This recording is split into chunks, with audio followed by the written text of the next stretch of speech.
We are at the second day of the Antalya Diplomacy Forum, one of the largest diplomatic events in the world.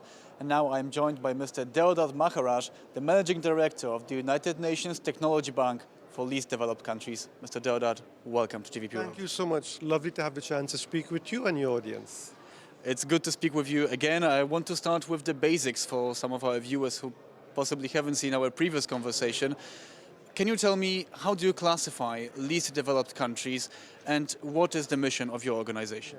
So the mission of the UN Technology Bank for the least developed countries is to leverage science, technology and innovation to help the world's poorest and most vulnerable countries fast-track their development. There are 44 least developed countries, of which 32 are in Africa. And the work that we do on a day-to-day basis is essentially using science, technology and innovation to focus on areas that could drive transformation.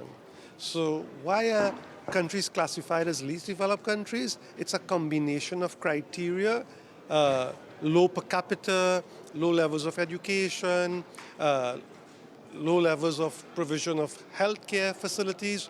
So take Burundi, for example, which is classified as a least developed country. Burundi has internet penetration of just 5%. So just 5% of the population of Burundi would have access to the internet. And here in this conference, we are seeing the great strides being made by other countries. My concern is that the 44 least developed countries on the technology front, they're not being left behind, but they are completely left out. Can you give me an example of how you're trying to better the situation with technology? I can give you an example of Bhutan. In the case of Bhutan, we did what we call a technology needs assessment, a deep dive into the state of technology in a country and what are the critical areas and what are the gaps. If you address, you can have a big impact. So in the case of Bhutan, the health sector came across as a big priority. And for whatever reason, a big issue was hearing loss and hearing impairment of children in Bhutan. So what did we do as UN Technology Bank? We brought together the government of Bhutan, Medtronic, the largest producer of medical equipment in the world. We worked with UN partners, non-profits, and we were able to screen 75,000 children for hearing impairment issues in Bhutan, get the provision of hearing aids, but most importantly, build the capacities of primary care health facilities to do these screenings. The project has been so successful that the government of Bhutan has allocated resources from its national budget to continue this work. And what is really important, it's not about sophisticated technologies, low cost, high impact, replicable, scalable technologies that makes a big difference in the lives and livelihoods of people. Real change, real consequences, but in this ever-changing reality, it's impossible not to talk about the US tariffs imposed on all countries in the world, including LDCs. Some of them are Lesotho, Cambodia, Laos, Madagascar and Myanmar. These are the countries, LDCs, which were hit with some of the highest tariffs before they were taken down to 10% as all countries across the board, excluding China. Now, I want to ask you, how is the UN Technology Bank for LDCs helping these countries with the use of technology in the face of these tariffs? So we are happy that there has been a pause. So take, for example, Lesotho, a small country in southern Africa. With the imposition of these tariffs, if they continue, Lesotho risks losing 36,000 jobs in the garment sector. For a small country, that's like a massive impact.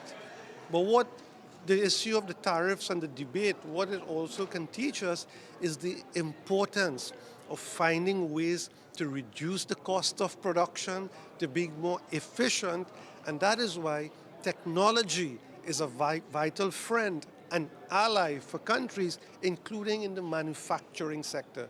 For countries producing agricultural products, for example, let's look at Africa.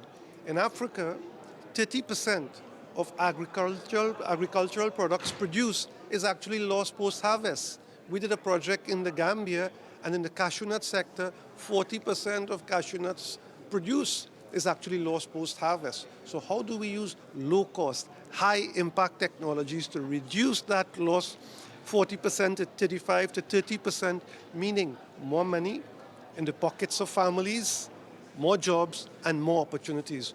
So what the issue of this tariff, what it has brought, I think center stage is the vital importance of leveraging technology and innovation to become more efficient, to produce at lower cost. So even if a tariff is imposed, you can still compete on the global stage. China has been hit with some of the highest tariffs of all, and it is also a global exporter of microelectronics used in various technologies. Do you think that this could somehow influence the operations of the UN Technology Bank for least developed countries? I don't envisage it having an impact on our operations as the United Nations Technology Bank, because the work that we do on a day-to-day basis is understanding what are the technology gaps at the country level, what are the areas if we invest in can have a massive impact. And the intention of us and the way that we work at the UN Technology Bank, we just have one priority, and that's the 44 least developed countries, or the 44 poorest and most vulnerable countries on the planet. And for us to succeed in our mission of helping them to accelerate their development, we need to work with centers of excellence and partners from across the globe, including Poland and other places. So we will continue to work and engage with China, with the United States of America and others, because we have a singular mission. And our mission is the 44 poorest and most vulnerable countries on the planet. And the point I want to emphasize, though, is that the least developed countries is close to 1 billion people. So think about the market size and the opportunities for trade and investment and business for the United States of America, for China, for Turkey, and for everybody else. Because when they rise, we can all rise together. I'm glad you mentioned Poland. The last time we spoke, it was when you were visiting Poland, and I was wondering, can you tell me something about that visit, and are there any new updates or any new cooperation we can be looking forward to?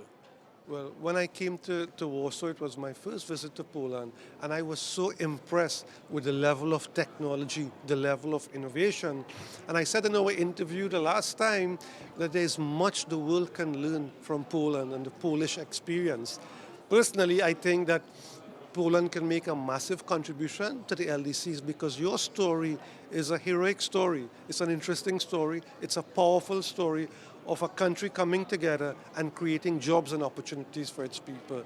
So we continue to explore with Polish institutions and centers of excellence, especially in areas associated with technology and agriculture, because we believe there could be strong partnerships that will redound to the benefit of the LDCs and to Poland as well. So we want to continue our engagement with Poland and countries like Poland, because we believe there's much they can contribute. Last but not least, I want to ask you about your panel here at the Antalya Diplomacy Forum.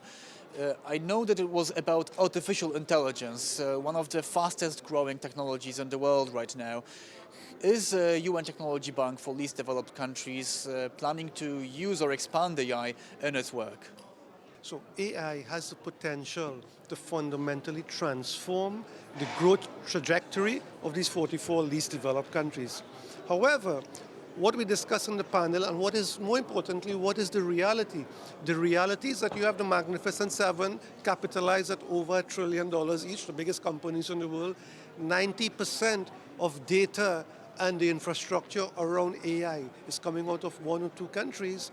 So the LDCs, they're not being left behind, they're being left out completely. So for us, the imperative is what can we do at the UN Technology Bank to help the least developed countries establish the policy and regulatory framework, and how we build their capacities so they can take advantage of the AI revolution to create jobs and opportunities for their people and to accelerate their growth trajectory.